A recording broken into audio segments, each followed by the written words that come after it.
Good evening and welcome to Voices Beneath the Waves. My name is Stephanie Miele and I have a very special guest with me tonight. So without further ado, let's please bring on Bobbie Scholley, U.S. Captain, retired Navy and a Navy diver. So Bobbie, thank you so much for being with us tonight. I'm excited. Thank you, Stephanie, for having me. I'm really happy to be here with you tonight. So Veterans Day is next week, but I feel like it's Veterans Month, and November always signifies veterans. And in my mind, it's such a special way that here in the United States we honor those that have served, are serving, and will serve. So before we get into this, I just want to read a couple of snippets of your bio, just so people understand who you are and where you're coming from. So, retired from the U.S. Navy in 2005 after 24 years of service. As a diving and salvage officer since 1983, you had a key leadership role in many Navy diving ops, including the TWA Flight 800 recovery in 96, the USS Cole bombing recovery in Yemen in 2000, and the USS Monitor expeditions 2001 and 2001 and 2002. You've had 19 surface supply mixed gas dives to 230 feet on the Monitor, and you've served in 3 commanding officer positions. I can go on and on and on. This is amazing. And I have all of the questions. So let's get started. What prompted you to have a military career and why the Navy? Well, unlike a lot of people that you might talk to who said, I grew up knowing that I always wanted to serve in the Navy, or I always knew I wanted to become a Marine or, a Navy SEAL. That was never my goal or my dream when I was a kid. I grew up in central Illinois in the middle of the country. And, I didn't grow up on the coast or on the ocean. But I was going to college and I got a degree in biology, and I didn't know what I wanted to do with myself when I was graduating from college with a degree in biology. And my father had been in the Navy way before he ever got married. And so I knew a little bit, some vague stories about the Navy when my dad was serving in the Korean conflict. So, a totally different kind of Navy from the Navy that I would ultimately become a part of. And I talked to a Navy recruiter, and as I was getting ready to graduate from college, and it just kind of struck a tone with me. And I was always very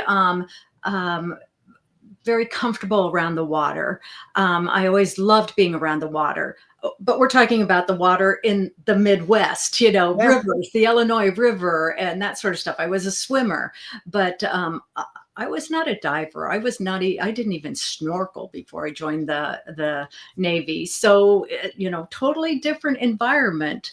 But I thought, gosh, I really would like to get out of central Illinois. So, what better thing to do than to join the military and see the world? Yeah. So, sure enough, much to my father's kind of angst, his 22-year-old daughter was joining the Navy. And I went off to officer candidate school. And when I was going to officer candidate school, which in 1981 was an integrated school. I was right there. Men and women were going through officer candidate school together, doing the same things, doing with the same standards, the same qualifications. But in 1981, women had just started being allowed to select jobs on a few select ships.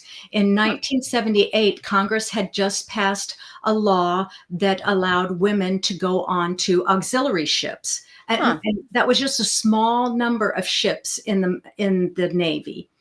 And so in my officer candidate school class, there were 20 women in my entire class. This was in May of 1981. And for those 20 women, there was one job assignment on a ship. And I graduated high enough in my class that I was able to select that one job. And I thought, if I'm going to be in the Navy, I might as well go all out. Yeah. Go to a ship, right? If you're going to be an officer in the Navy, then go do it the right way and go to a ship. I had no idea what I was doing or what I was getting myself into.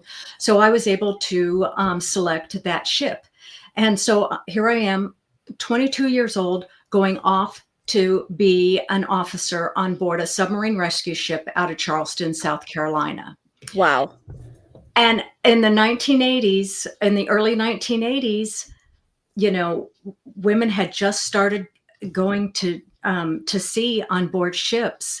And there's Bobbie Scholley, a brand new 22-year-old ensign, off to join the Navy and go to sea on a ship. Wow. There must have been a lot of feelings wrapped around that, stepping foot on that ship. Were there many women with you on that ship? No, there weren't. And a submarine repair ship, a submarine tender, is a large ship. There's, I don't remember exactly, but there were about 600 crew members on that ship. And it was one of the first ships to allow women on board. And the wardroom was probably about 40 officers. And when I got there, I think there were 6 women officers on board. We weren't the first women officers. We were like the second group of women officers to come on board. The first women officers started coming on board in 1980, right after the policy had been changed in the Navy.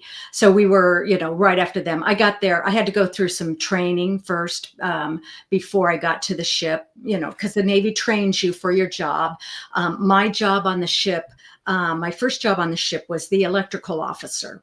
And I was a biology major, so I didn't have training in engineering or electricity. So, they sent me off to school before they sent me to be the electrical officer and what we call a surface warfare officer. So by the time I got to the ship, it was 1982. And so women had been on the ship for almost 2 years by that point. But still, we were a very, very small percentage of the ship's crew. There were a few enlisted women on the ship, but again, probably less than 10% of the crew were women. So it was, not only was it very new and different for the women, but it was a very different situation for the male sailors and officers on the ship. So when you first started explaining, you mentioned that back when you did it, men and women were in school together. Similar standards, same standards. Walk me through that. So it was new having women in that sphere. How did that work out? How was that? It's interesting. I'm sure you've seen some of the movies and some of the, of course, Hollywood makes things a little bit more glamorized, but it's a little bit like some of the movies you might see in boot camp. Or in, on TV when you see movies about being in boot camp. Yeah. And this is 1983 when I went through officer candidate school in Newport, Rhode Island. And I live in Annapolis, Maryland. So I'm 2 miles right outside the United States Naval Academy. I actually was stationed at the Naval Academy in 1986 and 1987 as a company officer. So I know, I'm not a graduate of the Naval Academy, although my husband graduated from the Naval Academy, but I served at the Naval Academy. So I have a little knowledge of what it was like at the Naval Academy in the 1980s also. Yeah. But at officer candidate school, as well as at the Naval Academy, you check in and you live in, a large building that would be similar to a dorm. Obviously you have a room with other women or other men, but right next door is a room full of men, and which maybe doesn't sound that different from college dorms today, but back in the 80s, you would not have a dorm with men and women living right next to each other. And it's kind of like you would see in the movies in boot camp. You're living in that, in close quarters with the men and women right next to each other in different rooms. And then the drill instructors, although we didn't have Marine drill instructors, but we had, instructors that would, first thing in the morning at some ungodly hour, like 0600, they'd come and they'd be banging on garbage can lids, and they'd be yelling, and to get you up in the morning, and you'd be falling out into the hallway and, bracing up, standing at attention, braced up, and, they'd be yelling at you and all that kind of stuff that, you think of in the military. And, we're right there, right side by side with our male counterparts. And it was the exact same training, the exact same standards. So, it was all the same thing. Wow. And the 80s, I mean, the 80s was a bit ago, but it wasn't that long ago, but enough to know that there were biases with, not bias is the wrong word, but it was new to have females in a multitude of commanding, not only in the military, but in corporate America, in a lot of different places. So it's refreshing to know that you are standing side by side in one big group, going through this, seems like hell, together, and coming out the other end, probably a really tight-knit group of people that they were your family. And it's refreshing to see that and to hear that was the beginning, because to your point, women, weren't on ships like that. So to be there at the beginning and to witness it must be phenomenal, to look back on that and say, wow, look at this.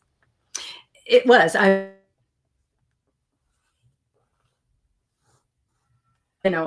Cohesion together. It did create a tight group. And, I stay in touch pretty much through social media with some of those same people. And especially when I got to my ship, I'm very close to some of the people that I served with on that first ship. And, throughout my naval career, I stay in touch with a lot of people, because in the military, it's just like that. You're part of a family, and you stay in touch. Even if you don't see them for years and years and years, you're still a big family, and you stay in touch. But it was interesting in the 80s because when women first came into some of those non-traditional roles, you found that there were some people that just were not going to accept you, no matter what. They just were very close-minded because, women don't belong in the military, or women don't belong on ships, or women don't belong as Navy divers. There were going to be those kind of people. You weren't going to change their mind no matter what. End of story. Move on. Okay, not going to deal with those people. Eventually, those people were going to be gone. They were going to just age out. Mm-hmm. But there were the majority of the people, and let's face it, the majority of the men were going to either learn that the women were there and could perform the same job, could perform just as well, and were here to stay. And our job was to perform just as well, to do the job, and also to show them that we could be just as effective or more so, and that we were there to show that our generation, the next generation, future generations were going to be part of this organization, going to be part of this military. And, in the 1980s, when we started this, Women at Sea women on ships, women in non-traditional roles like Navy and EO, or like diving and EOD. We didn't really realize that we were breaking these glass ceilings because we just wanted to go out there and we wanted to do those jobs. When I realized that women could be Navy divers, and I realized that on my first ship, I went aboard as the electrical officer, and then I ended up being the diving officer on that ship. And when I realized I can be the diving officer on this ship, blew my mind, because I didn't know that women could do that stuff. And when I saw that women could do that, and I said, I'm going to be the diving officer. And I went out and I did that. And I came back as the diving officer, which ended up being the rest of my 24-year career.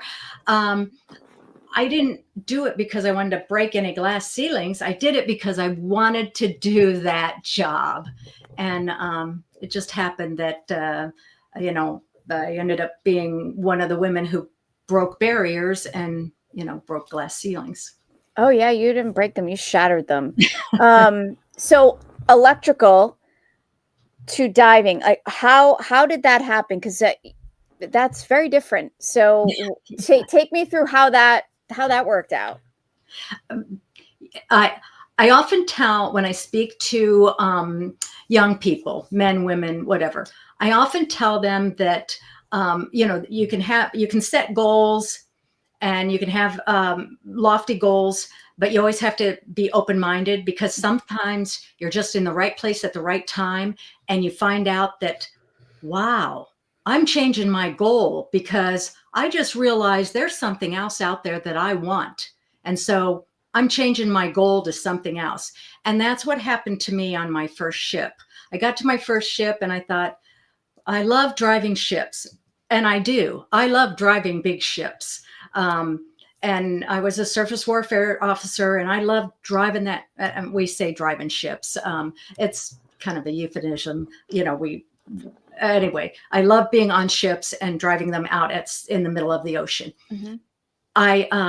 It was a submarine repair ship, and we had a dive locker on board the ship because obviously we had to do repairs on the submarines that we were working on. We had to do repairs under the waterline. So we had a dive locker on board.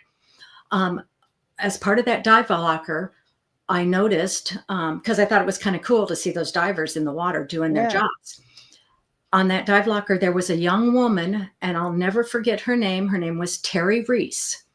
And I never really talked to her. I never really interacted with her, but I noticed that she was part of the dive locker. She was actually an engineman diver. So she worked on the generators and the engines and that kind of stuff. Very non-traditional. And from everything I could tell, she was a good engineman and she was a good diver, and seemed to be very well accepted within that very macho dive locker, out on the dive boat, diving on submarines. And that's when I realized women can be divers. The procedure for my position as a junior officer was that I was on the ship. My orders had me on the ship for 3 years. And the procedure was that I would be in one job for 18 months, and then they'd move me to a second job for 18 months. So I would be an electrical officer for 18 months. And then next they would move me either to be a deck officer or an operations officer for the last 18 months. But the diving officer on the ship retired, and they didn't have anybody coming in to fill that job. So I thought, this is my chance. I will go talk to the bosses, which would be the executive officer and the commanding officer, and say, why don't you send me to dive school and then bring me back to be the diving officer? Well, it wasn't quite that easy, because one, I had to qualify to be accepted to dive school, which is quite a rigorous qualification. You have to be able to do pull-ups, push-ups, run, swim, and all those physical qualifications. Oh, yeah. I was not necessarily an athlete. So I had to work hard to get to the point where I could do those things. I had never done a pull-up in my life. I was a 23 or 24 at that point year old woman from my generation. We didn't do pull-ups. My Yeah. generation didn't do pull-ups. So, that was something. But I was fortunate because I talked to the master diver on our ship, and I told him I was quite interested in doing that. And wouldn't you know it, this crusty old master diver named Master Diver Bobbie Van Dyne, who encouraged me when he noticed that I was interested, and he said, "You know what? Or at the time, Lieutenant, you'll never know if you can be a diver unless you try." And he encouraged me, and he helped me, get in to the point where I could qualify for dive school. And then my command supported me, and they sent me to dive school. And then I went to dive school, which was 12 weeks in Panama City, Florida. Mhm. And again, same standards. I had to pass the same standards in order to qualify for dive school. Same number of pull-ups, same number of push-ups, same number of sit-ups, run, swim as the men did in order to qualify. And then the exact same qualifications to graduate from dive school and put that pin on. You can see that's the Oh pin. yeah. Put that pin on, and then come back to the ship and be the diving officer on that ship. And that's what Wow. started the career that I loved so much in the diving Navy. That's awesome. So I'm looking here. You had, let's see, 19 Mexicans. There were 3 commanding officer positions on. So you moved from different ships, or how does that work? So you went. Is there a need that comes up between the ships? How walk me through that. Well, in the Navy, there's what we call a career path, and it's a pretty well-defined career path of the jobs that you have to do. Ultimately, in the Navy, for an officer, your goal is the big goal for any officer is to have command, whether it's command of a ship or command of a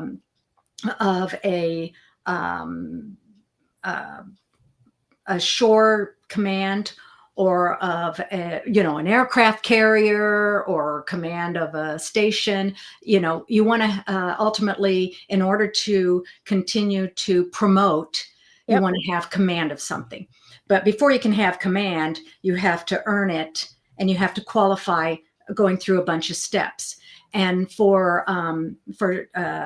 officers like myself, a line officer, that means you have to go through a bunch of different steps. And for me, it was going from ship to ship to ship in different positions. So I had to I was on my ship as a division officer. Then I needed to go to another ship as a department head. Then I needed to go to a third ship as the executive officer.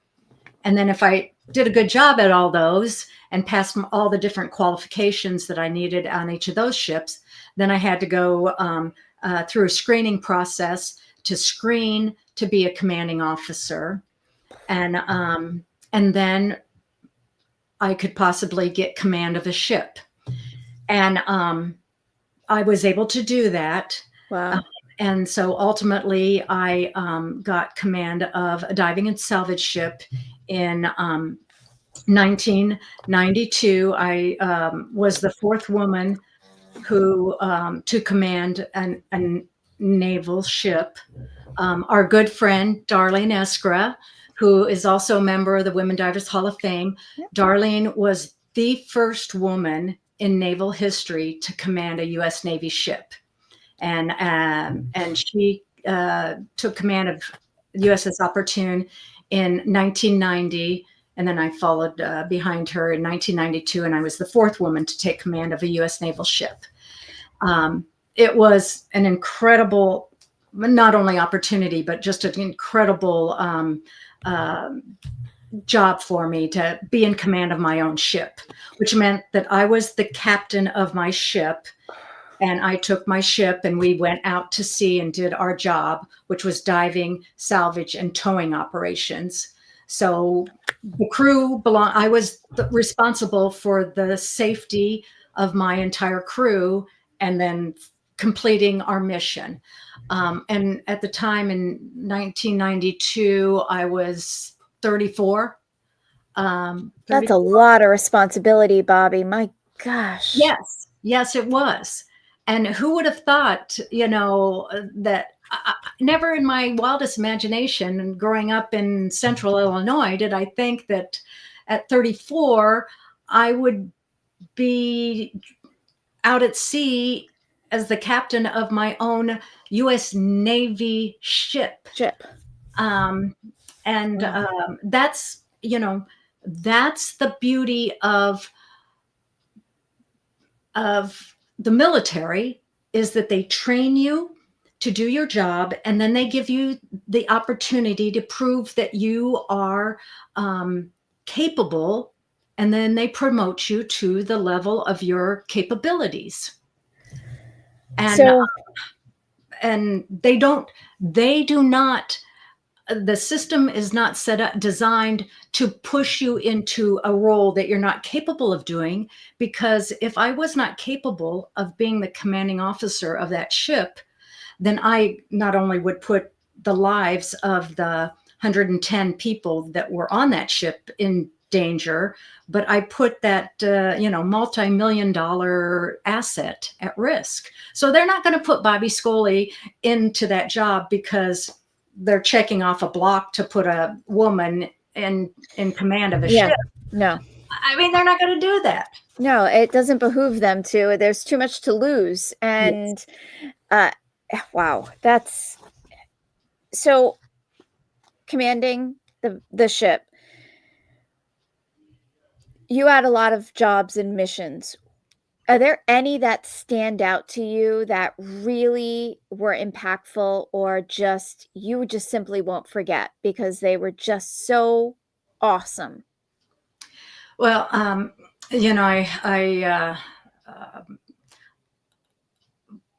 being in the diving community is such an incredible community, and as you all know, being a diver is just a special. It's just a special job. It's just a special career. And military diving is no different from commercial diving, civilian diving. It's just something special, not just because of the environment we're in, but because of the people that we work with. Divers are special people. I don't care what organization, divers are just special people. The team building, the sense of family, and each command that I went to, and the divers that I've worked with have all been incredible. And divers are capable of doing anything that they're tasked to do. And I saw that over and over and over again at each command. I had command of the ship. We did just incredible things that we were called upon to do, the missions we had to do. And then I went to shore duty right after that ship. And the shore duty tour I was on is where I got involved in TWA Flight 800, which was a 4-month, horrific mission that we had to do to recover the 747 after it crashed off of Long Island. And again, a huge operation with a lot of teamwork. And then I left there and I went back to sea, and I took command of Mobile Diving and Salvage Unit 2, which probably the best tour of my whole career. Just as I was getting to that job to take command, the USS Cole, this was in October of 2000, and the USS Cole had just pulled into port in Yemen, Aden, and was bombed by a terrorist bomb. A small boat with terrorists on board came alongside the Cole, and suicide bomber blew a hole in the side of the USS Cole, killing 17 crew member, injuring several more, and almost sunk the ship in the harbor. And that's really the beginning of the global war on terrorism, even though we didn't officially start that until the next year when because of 9/11. But in October of 2000, with that bombing of the Cole, things really, in my opinion, started then. And so I had just gotten to Mobile Diving and Salvage Unit 2. I hadn't even taken command yet officially, but I flew to Yemen to join one of our diving detachments that was already on deployment in Sigonella, Italy. And I joined that team of 12 other divers in Aden, in Yemen, Aden, Yemen, to help recover the sailors that were killed in the bombing and to help the Cole recover, help the Cole prevent the damage from sinking the ship, and then help the USS Cole and the crew move the ship out of the harbor and get it safely aboard a heavy lift ship so that we could bring the USS Cole home to the United States and repair her.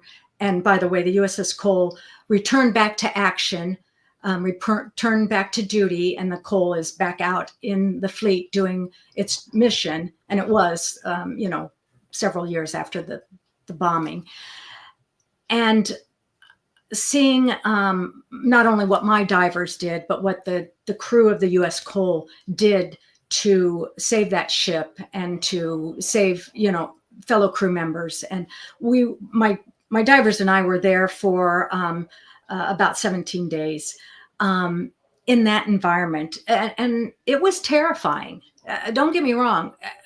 We had Marines there to protect us. By the time we got there, there were Marines there protecting us and that sort of stuff. And it was still absolutely terrifying. It was, the first time I had been in that situation in my career. And then, just a year later, we had 9/11. So, but that changed my whole philosophy, my whole command philosophy on how we would deploy our dive teams and how we would, even though we were considered non-combatants, everybody is a combatant. And that changed my philosophy. Every service member is a combatant. I don't care what your job description is, what your mission is, everybody is a combatant. Wow. That's pretty powerful. I mean, your words and your body language is just speaking true emotion, because I mean, that must have been truly terrifying. Not knowing what you were getting into, not knowing what it was going to look like under the water, trying to recovery, making sure the Cole didn't sink. It's plus not knowing what else is potentially coming at you is really intense. Is not even probably a strong enough word, but it's a lot. And wow. I'm feeling emotion based on like my brain is just going blank because I'm trying to process this. So you had the experience with the Cole.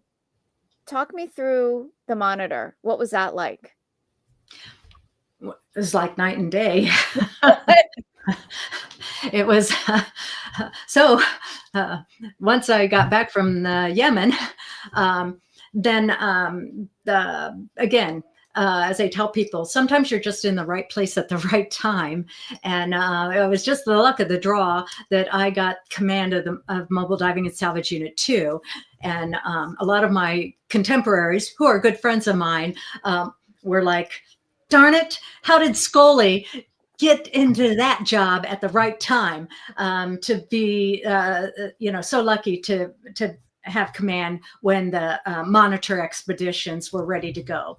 Yeah. And monitor was just one of those wonderful jobs that just comes around every once in a while.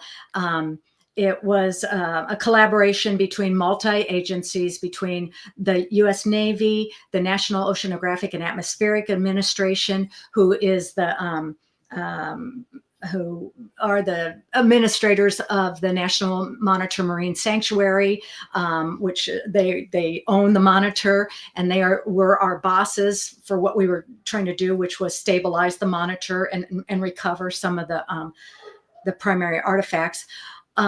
The reason the Navy got involved is because we were the salvage experts, and we had the resources, the manpower, and the expertise, but also because it made for an amazing training opportunity for our divers, for a large number of our divers to do this.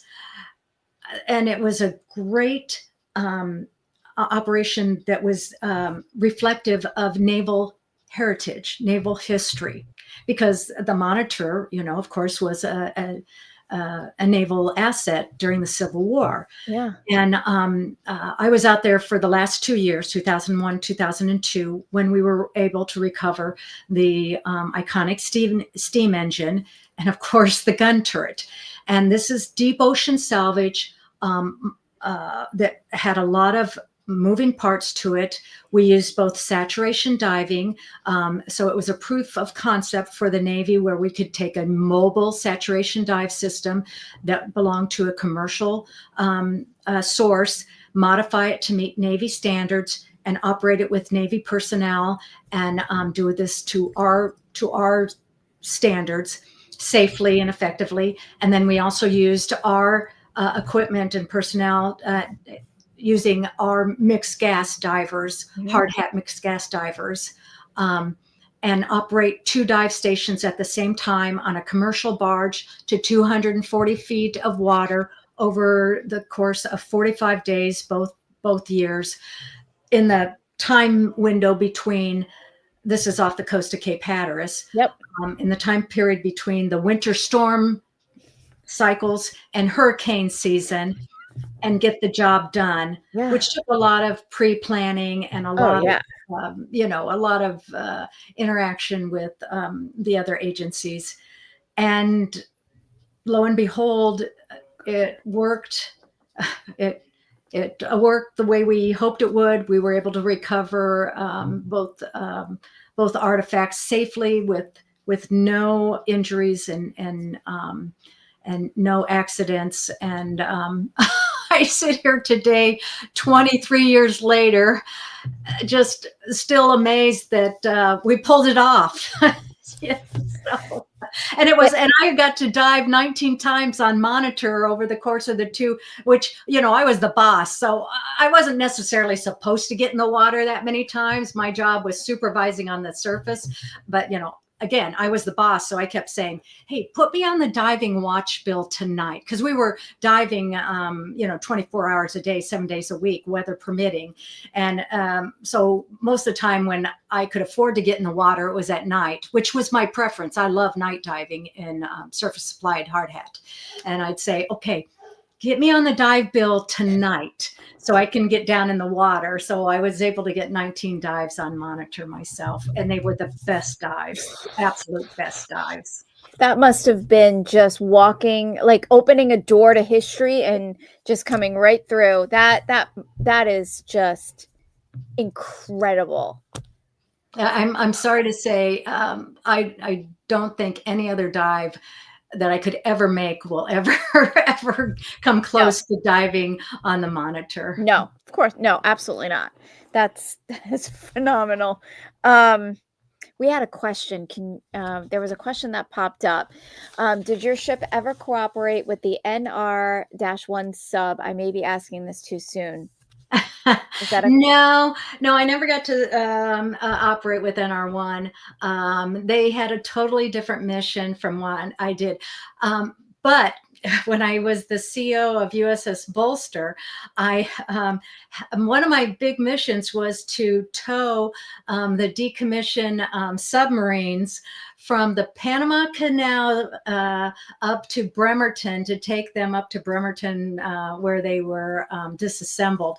So I didn't operate with the NR1, but I have a lot of experience towing decommissioned nuclear power submarines to Bremerton, which was, which was a very an extremely stressful mission, one that I didn't look forward to. And I always had to have a nuclear trained submarine officer on my ship whenever I towed a decommissioned sub. And by the way, those decommissioned submarines were unmanned. So there was no people on those submarines when we were towing them up to Bremerton. Not a fun job, not a fun job at all. Going to the Panama Canal was kind of fun. I didn't go through it. The East Coast tow ship would bring the submarines through the canal, and then I'd pick them up on the Pacific side. Wow. So, interesting jobs. Yeah, that's an understatement. That's fantastic. Okay, so for those of us that are that work within the diving industry, we have our trade show coming up. The DEMA trade show is next week, and which happens to coincide with Veterans Day, that is celebrated here in the United States. What are you? I know you're cooking some stuff up at DEMA. Can you please shed some light on what you're doing and how people can get involved, even if they're not attending DEMA? So, yay. Well, I am so excited because this year is the 50th anniversary of women in Navy diving. In 1975, Donna Tobias was the first woman to go through Navy deep sea dive school. And she went through second class dive school in Little Creek, Virginia, at the second class dive school there, which is at the same location that Mobile Diving and Salvage Unit 2 was when I was the commanding officer there. Yeah. The dive school was gone by the time I got there. They had closed down the second class dive school before I became the commanding officer, but it was at the exact same building that I used to have command of. But Donna Tobias was the first. Now, I have to preface that with saying Katie Gardner was a young 19-year-old personnelman, which is like a clerk, who went through scuba school in 1973 to be a scuba diver and worked with the mammals program in San Diego. But she wasn't designated as a Navy diver, but she was scuba qualified. So that happened in 1973, and I don't want to take anything away from Katie. That was incredible what she did in 1973. But then Donna Tobias went through second class dive school in 1975 and became the first woman diver, in the diver rating. Yep. And so this is the 50th anniversary of when women became Navy divers. And so over the last, and I can't believe it's been 50 years. So over the last 50 years, women have been involved in Navy diving and Navy explosive ordnance disposal diving. And women have excelled. I mean, women have been in all facets of the Navy diving program. They've been in fleet diving and salvage, which was what I was doing. They've been diving medical officers and diving medical technicians. They've been engineering duty divers. They've been civil engineering corps divers. They've been CB divers. They've been, I'm trying to make sure that I don't forget any of the different technical areas. And the SEALs just opened up to women in 2016 when the combat exclusion law was changed in 2016. SEALs didn't open up until a couple years later, but the SEAL community is open up to women as well. And it's just a matter of time before the right women decide that they want to try to be SEALs. I mean, it's not for everybody, and it just is going to take the right woman or women. But women who have chosen to go into the diving program have excelled at all levels. At command, Mary Bonin is the first woman to become a master diver, and she became a master diver, I believe, in 1991. She went through dive school and became a diver in 1977. I believe she made master diver in 1991. And then our second woman to make Master Diver Wynn, is on active duty right now. She made Master Diver, I believe, 2 years ago. She's serving right now out in Hawaii. So there is no, nobody can say that women don't belong in Navy diving, because they've been doing it for 50 years and they've been doing it just in an outstanding manner. So, but women are still a very small percentage of Navy diving, probably about 2% of Navy diving, because it's not for everybody. But for the women who want to be Navy divers, they're doing a tremendous job. So at DEMA next week, we are celebrating the 50th anniversary of Navy diving. DEMA and the Historical Dive Society are supporting us so well by providing us with an exhibit at DEMA on the showroom floor. So there will be an exhibit that's located at DEMA Central that highlights the anniversary and highlights 50 years of women diving. We will have a roundtable panel at the SDI seminar room on Veterans Day, which is Tuesday, November 11th, from 2 to 3. And it will have 4 Navy divers will be part of the roundtable. And you can see on the SDI website, or the SDI page, DEMA page, you can read the bios, who the divers are and their bios, and they will discuss their time in the Navy at the roundtable. And we'll have a reunion dinner Thursday night at Old Red Restaurant, right down the road from the convention center, which is open to women Navy divers, friends, family, and supporters of women divers. So for those of you who are in Orlando or coming to DEMA, you are welcome to join us.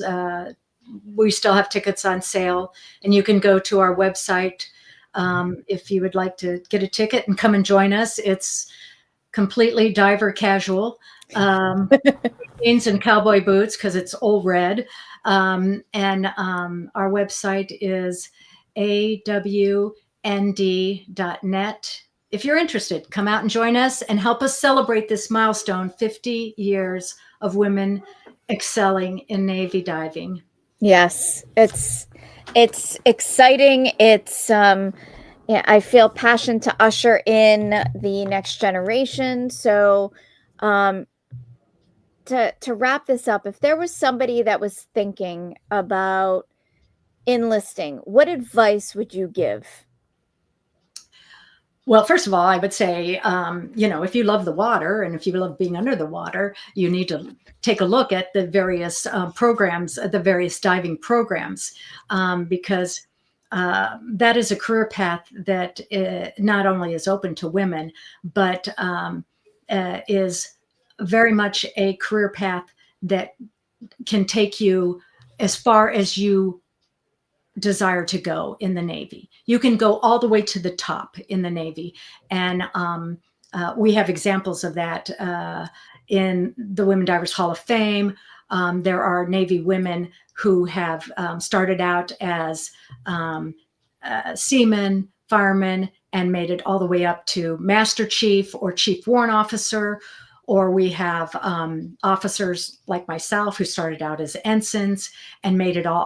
I was a captain, but we have 2 admirals that started out as ensigns and made it all the way up to admiral. So if you have a desire to be a diver and to serve your country, Navy diving is a wonderful direction to go. And if you don't want to make it a 20 or 30-year career, it's also a great stepping stone, especially if you have a desire to go into something technical like engineering or civil engineering or medicine. Navy diving has programs in those directions as well. So for those young women who are thinking about diving in a very non-traditional area, and would like to serve their country in some capacity. There's a lot of programs that are available to you. And if you're at DEMA, either come see us at the Women Navy Divers booth or at the Women Divers Hall of Fame booth, because some of us will be at either one of those booths. My other advice to you, young men and women who are looking at careers in the underwater environment, is, again, stay open-minded, because if you're looking and going down one path, you never know when another path might open up to you.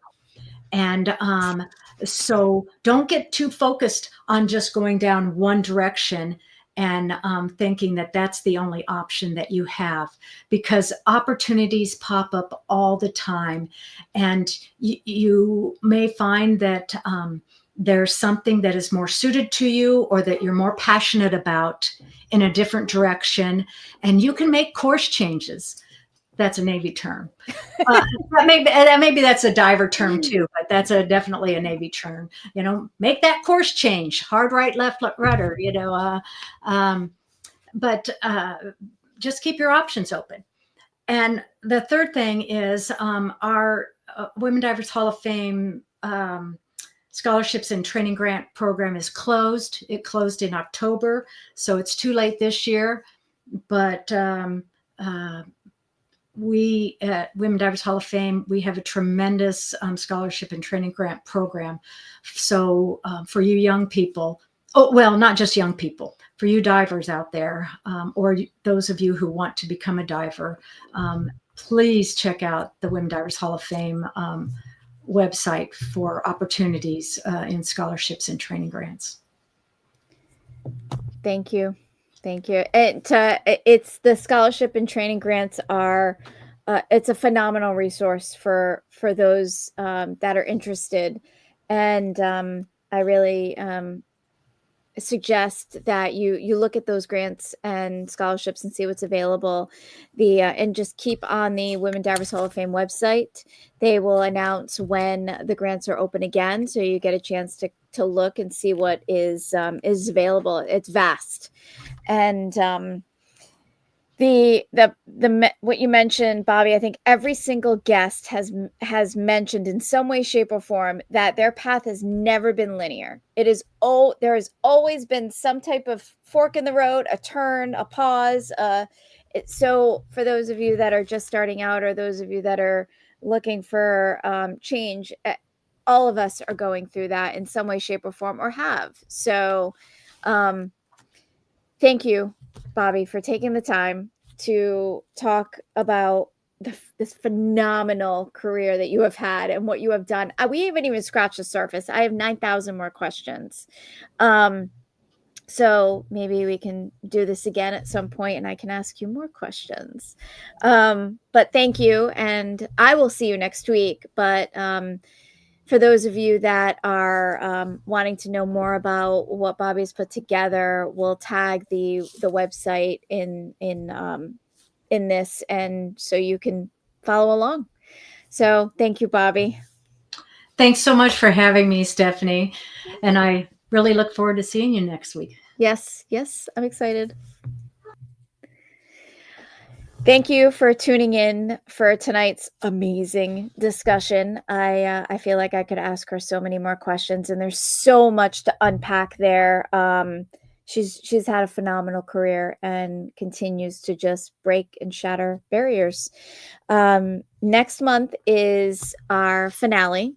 We are going to be welcoming Annie Crowley, and she's going to talk about what she has been up to, and we're going to ask her all the questions about her filmmaking, Apollo, the sharks, everything. So follow along and tune in for next month as we wrap this series up of 12 months celebrating the Women Divers Hall of Fame 25th year. Good night, everybody.